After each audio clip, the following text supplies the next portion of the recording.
कधी तुम्ही विचार केला आहे का, की बिना खवा, त्याच्यानंतर अगदी बिना चासणी आपण एकदम मार्केटसारखी दाणेदारी मिल्क केक घरी पण तयार करू शकतो. ते पण एकच कप तांदळापासून. मी ही बर्फी पहिल्यांदा घरामध्ये तयार केली आणि माझ्या फॅमिली मेंबर्सला खाऊ घातली.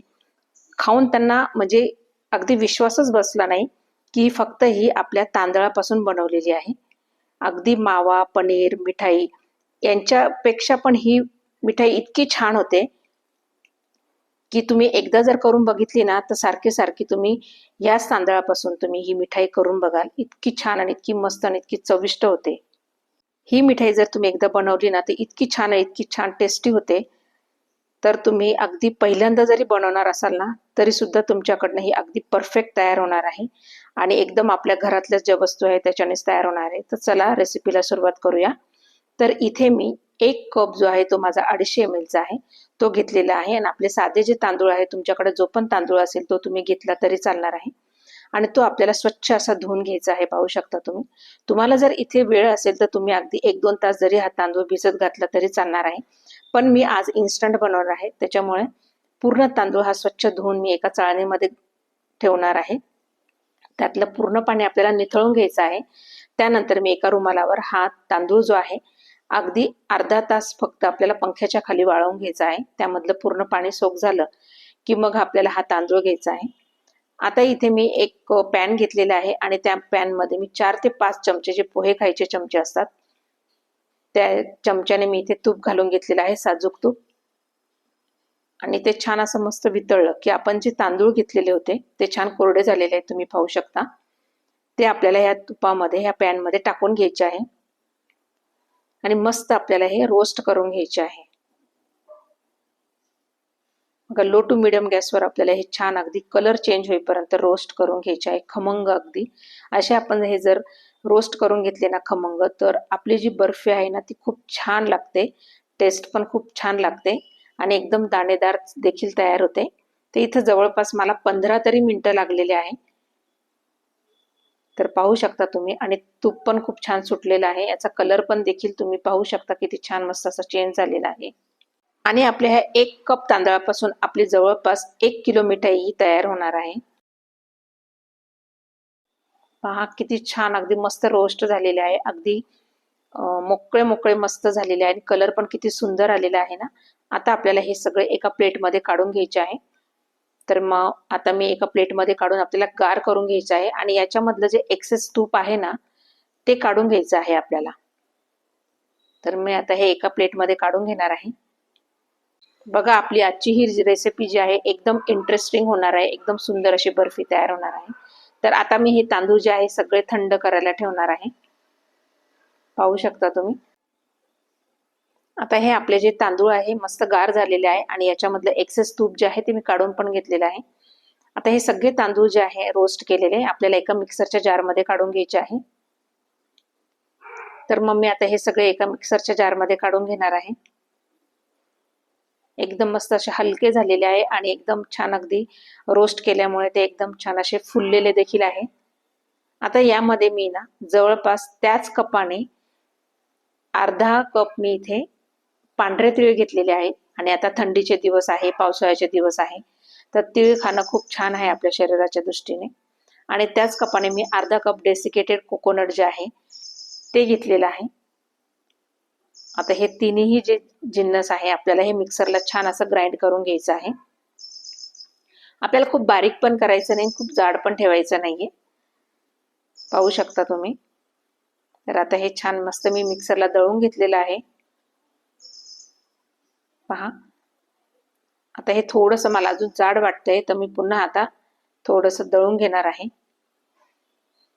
बघा, याच्यापेक्षा थोडंसं अगदी आपल्याला अगदी बारीक रवा कसा असतो ना, अगदी त्याच्यापेक्षा थोडासा आपल्याला असं दाणेदार बर्फी होण्यासाठी इतपत आपल्याला हे दळायचं आहे. तर इथे आता हे दळून झालेलं आहे. तर एका पॅनमध्ये मी 1 कप मी इथे साखर घेतलेली आहे. तुम्ही तुमच्या आवडीप्रमाणे गोड कितपत पाहिजे तुम्हाला, तर तिथे तुम्ही तेवढी साखर घेऊ शकता. आणि ही जी पॅनमध्ये मी साखर अशी छान पसरवून ठेवलेली आहे. आपल्याला ही जी साखर आहे ही कॅरेमल करून घ्यायची आहे, त्याच्यामुळे स्लो गॅसवरच आपल्याला ही घ्यायची आहे. बघा, अगदी अर्धा मिनिटानंतर बघा आपली ही साखर कशी अशी वितळायला लागते, तोपर्यंत आपल्याला अजिबात याला हलवायचं नाहीये. आणि नंतर मात्र आपल्याला ही एकसारखी अशी करून चांगली स्टर करत राहायची आहे. पहा, आणि कलर पण चेंज झालेला आहे. जर तुम्ही इथे गॅस मात्र जोरात केला तर मग आपली ही साखर जळून जाईल आणि आपली मिठाई पण चांगली लागणार नाही. तर बघा, इथे एकदम छान अशी मस्त आपली ही साखर कॅरेमलाइज झालेली आहे. आता मात्र आपण जे मिश्रण तयार केलं होतं तांदळाचं, ते आपल्याला यामध्ये सगळं टाकून घ्यायचं आहे. इथपर्यंत जर तुम्हाला माझा व्हिडिओ जर आवडला असेल ना, तर व्हिडिओला नक्की एक लाईक करा आणि नवीन असाल तर सबस्क्राईब करा. आणि एकदा ही मिठाई नक्की तयार करून बघा, अगदी झटकीपट होते आणि घरच्या फॅमिली मेंबरला तर खूपच आवडेल. आता हे सगळं व्यवस्थित आपल्याला छान परतवून झालेलं आहे. तुम्हाला यामध्ये काही गुठळ्या पण दिसतील, पण आता ह्या गुठळ्या देखील आता मोडून जातील. आपण यामध्ये 2 कप, ज्या कपाने आपण मेजरमेंट घेतलेलं आहे त्याच कपाने मी इथे 2 कप दूध घेणार आहे. ते तुमचं उकळलेलं असलं तरी चालेल किंवा कच्चं असलं तरी चालेल. सुरुवातीला आपल्याला 1 कप दूध टाकून घ्यायचं आहे आणि व्यवस्थित मिक्स करून घ्यायचं आहे. आणि नंतर मात्र मी इथे दुसरा कप देखील टाकून घेणार आहे. आता हे मिश्रण छान असं पातळ होईल आणि त्यानंतर मग असं हे घट्ट होत जाईल आणि त्यातल्या गुठळ्या पण पहा, अगदी मोडलेले आहेत बघा. आणि आपले हे जे मिश्रण आहे पॅन सोडू लागलं की त्यामध्ये मात्र आपल्याला इथे 1 चमचा मस्त असं घट्ट तूप घालून घ्यायचं आहे. म्हणजे ह्या तुपाने काय होईल ना, एकदम आपल्या मिठाईला, बर्फीला एकदम छान अशी शायनिंग पण येईल. पाहू शकता तुम्ही, छान असं मस्त गोळा तयार झालेला आहे. अशाच प्रकारे आपल्याला हे सगळं मस्त भाजून घ्यायचं आहे. पाहू शकता तुम्ही, एकदम छान, अगदी एकदम छान भाजला गेलेला आहे. आता इथे मात्र मी 1 चमचा इथे वेलची पूड टाकून घेणार आहे. याने खूप छान फ्लेवर येईल आपल्या बर्फीला.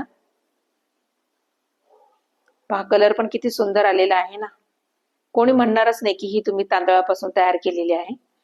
तर बघा, हे होतंय तोपर्यंत इथे आपल्याला एक टीन तयार करून घ्यायचा आहे. तर टीन मध्ये मी, तुमच्याकडे कोणतंही भांडं असेल सेट करायला, बर्फी सेट करायला, तरी ते घेतलं तरी चालेल. ते इथे मी थोडंसं तुपाने ग्रीस करून घेत आहे आणि त्यावर बटर पेपर टाकून परत ग्रीस करून घेत आहे. म्हणजे आपली बर्फी आहे ती इझिली निघू शकते. आता यामध्ये मी काही बदामाचे काप घेतलेले आहे. अगदी पातळ पातळ जे काप आहे ते कट करून घेतलेले आहे. आणि त्यानंतर मी इथे काही बिया घेतलेल्या आहे कलिंगडाच्या. आणि ह्या दिवसात ह्या खूप पौष्टिक असतात. आणि आता हे जे मिश्रण आहे आपलं, हे पूर्ण यामध्ये टाकून घ्यायचं आहे आणि व्यवस्थित आपल्याला हे सगळं स्प्रेड करून घ्यायचं आहे एकसारखं. बघा, इथे आपलं 1 कपच तांदूळ होता, तर आपली जवळपास इथे 1 किलो तरी मिठाई झालेलीच असेल.